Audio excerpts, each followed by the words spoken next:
C'est une formation sur la transformation en produits cosmétiques. Donc on a aussi bien la fabrication de savon que la fabrication de produits cosmétiques. Le public, on est sur des stagiaires qui viennent de tout milieu, de tous horizons, qui ont ou pas des idées et des envies de diversification, par exemple sur des structures agricoles, mais ça peut être aussi des gens qui sont vraiment là pour découvrir ce qu'est la fabrication de produits cosmétiques.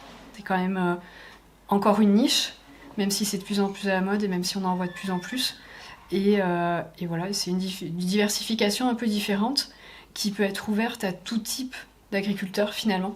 Parce qu'on peut faire des produits cosmétiques avec plein de produits différents, aussi bien des produits API, tels que de la cire d'abeille, du miel. On peut aussi faire des produits cosmétiques à partir de plantes, mais on peut aussi faire des produits cosmétiques, on peut faire des savons au lait, par exemple. Donc il y a une grande diversité de possibilités, ce qui permet à quasiment tous les agriculteurs de trouver un petit quelque chose qui les relie à leur exploitation.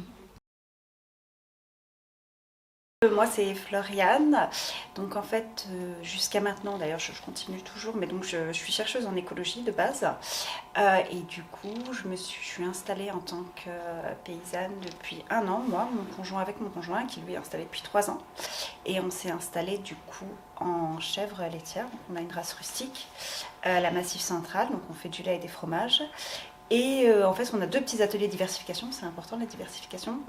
Donc on a un petit atelier de PPAM et puis un petit atelier d'apiculture. Du coup, nous, donc avec mon atelier de PPAM, donc c'est plantes aromatiques et médicinales. Donc je produis déjà du souci, de la camomille et de l'arnica. Et le but en fait c'est de faire en premier des huiles de massage, des huiles de base et puis à base de ces fleurs. Et ensuite de mêler avec l'apiculture pour aller réussir à faire des baumes ou des sticks à lèvres un petit peu avec ça. Et dans un deuxième temps, pourquoi pas faire du savon ensuite à base de lait de chèvre pour diversifier la gamme. Donc en fait c'est vraiment ça, c'est qu'est-ce qu'on peut faire en fait avec... On sait qu'on a toutes les matières premières en main et qu'est-ce que vraiment on peut faire avec toutes ces matières premières. Ça nous permet en fait ici à cette formation, ce qui est pratique, c'est ces cours en fait, puis ça présente plein de choses. Et d'avoir aussi, ce qui est important à la fin, c'est la réglementation, de savoir ce qu'on peut faire, ce qu'on ne peut pas faire.